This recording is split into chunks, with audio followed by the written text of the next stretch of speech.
दोस्तों, हर साल financial year शुरू होते ही एक सवाल हर सैलरीड इंसान के दिमाग में घूमने लगता है। इस बार कौन सी टैक्स रिजीम चुनो, ओल्ड या न्यू? और सच कहें तो यही एक फैसला आपकी साल भर की मेहनत की कमाई पर सीधा असर डालता है। आपकी टेक होम सैलरी बढ़ेगी या घटेगी, ये पूरी तरह इसी चुनाव पर निर्भर करता है।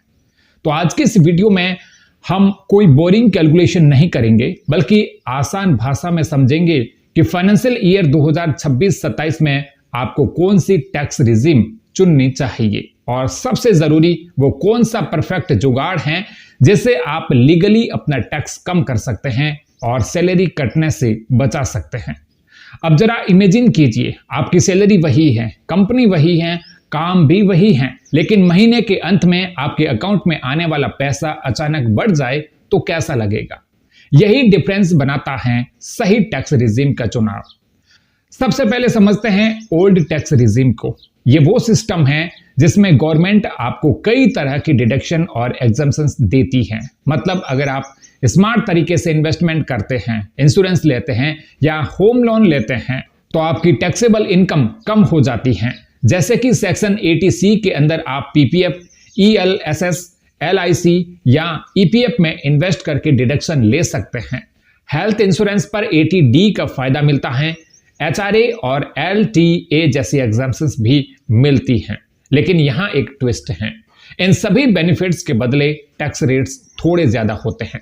यानी अगर आपने इन्वेस्टमेंट नहीं किए तो ये सिस्टम आपके लिए हैवी पड़ सकता है। अब बात करते हैं न्यू टैक्स रिजीम की। ये बिल्कुल उल्टा कंसेप्ट है। इसमें गवर्नमेंट ने टैक्स रेट्स कम कर दिए हैं, लेकिन ऑलमोस्ट सभी डिडक्शंस और एग्जम्पशंस हटा दिए गए हैं। मतलब सीधा सीधा कैलकुलेशन है, कोई हेडेक नहीं, कोई प्रूफ जमा करने का झंझट नहीं और सिंपल सैलरी स्ट्रक्चर। अब फाइनेंशियल ईयर 2026-27 के हिसाब से अगर आपकी इनकम करीब 12,75,000 रुपए तक है तो नई टैक्स रिजीम में आपको बड़ा फायदा मिल सकता है, क्योंकि स्टैंडर्ड डिडक्शन और रिबेट के बाद आपका टैक्स काफी कम या जीरो के करीब आ सकता है। यही वजह है कि आजकल बहुत सारे सैलरीड एम्प्लॉइज न्यू रिजीम को प्रिफर करते हैं, खासकर वो लोग जो इन्वेस्टमेंट नहीं करते या सिंपल लाइफ चाहते हैं। लेकिन कहानी यहां खत्म नहीं होती। अब आता है सबसे इंपॉर्टेंट सवाल, आपके लिए कौन सा बेटर है? देखिए, अगर आप ऐसे इंसान हैं जो हर साल 4 से 5 लाख तक डिडक्शन क्लेम कर लेते हैं, जैसे LIC, PPF, home loan interest, insurance वगैरह, तो ओल्ड टैक्स रिजीम अभी भी आपके लिए ज्यादा फायदेमंद हो सकती है, क्योंकि भले ही टैक्स रेट्स ज्यादा हैं लेकिन डिडक्शन आपके टैक्सेबल इनकम को काफी नीचे ले आते हैं। वहीं अगर आप इन्वेस्टमेंट नहीं करते या सिर्फ बेसिक सेविंग्स रखते हैं और ज्यादा कैश इन हैंड चाहते हैं तो न्यू टैक्स रिजीम आपके लिए बेस्ट ऑप्शन बन सकती है।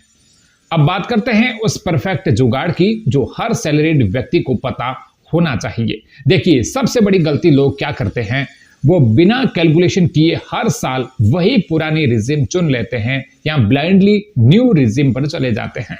लेकिन स्मार्ट लोग क्या करते हैं, वो हर साल अपनी इनकम, एक्सपेंसेस और इन्वेस्टमेंट्स का कंपैरिजन करते हैं और फिर डिसाइड करते हैं कि इस साल कौन सी रिजीम उनके लिए ज्यादा फायदे की है। यही है असली स्ट्रैटेजी, हर साल रिजीम स्विच करने की फ्लेक्सिबिलिटी का सही इस्तेमाल करना। हाँ दोस्तों, सैलरीड एम्प्लॉय को हर साल ये ऑप्शन मिलता है कि वो नई या पुरानी रिजीम चुन सके, तो क्यों ना इस फ्लेक्सिबिलिटी का फायदा उठाया जाए। एक सिंपल एग्जांपल समझिए, अगर इस साल आपने ज्यादा इन्वेस्टमेंट किए हैं तो ओल्ड रिजीम चुनिए और अगले साल आपके पास में इन्वेस्ट करने का कोई प्लान नहीं है तो न्यू रिजीम पर स्विच कर जाइए। इससे आप हर साल अपना टैक्स ऑप्टिमाइज कर सकते हैं और अननेसेसरी सैलरी कटने से बचा सकते हैं। इसके अलावा एक और स्मार्ट ट्रिक है, अपनी सैलरी स्ट्रक्चर को समझिए, कंपनी के HR से बात कीजिए और कोशिश कीजिए कि आपकी सैलरी में ऐसे कंपोनेंट्स हो जो टैक्स एफिशिएंट हो, जैसे HRA, रीइंबर्समेंट वगैरह। क्योंकि कई बार हम सिर्फ रिजीम पर फोकस करते हैं लेकिन सैलरी स्ट्रक्चर भी उतना ही इंपॉर्टेंट रोल निभाता है। लेकिन याद रखिए, टैक्स सेविंग लास्ट मोमेंट का काम नहीं है, ये एक पूरे साल की स्ट्रेटजी होती है। तो अगर आप सच में अपनी सैलरी बढ़ाना चाहते हैं तो आज से ही प्लानिंग शुरू कर दीजिए। अब अंत में एक सिंपल सा कंक्लूजन, कोई भी टैक्स रिजिम बेस्ट नहीं होती। बेस्ट वही होती है जो आपकी सैलरी, लाइफस्टाइल और फाइनेंशियल हैबिट्स के हिसाब से फिट बैठती हैं।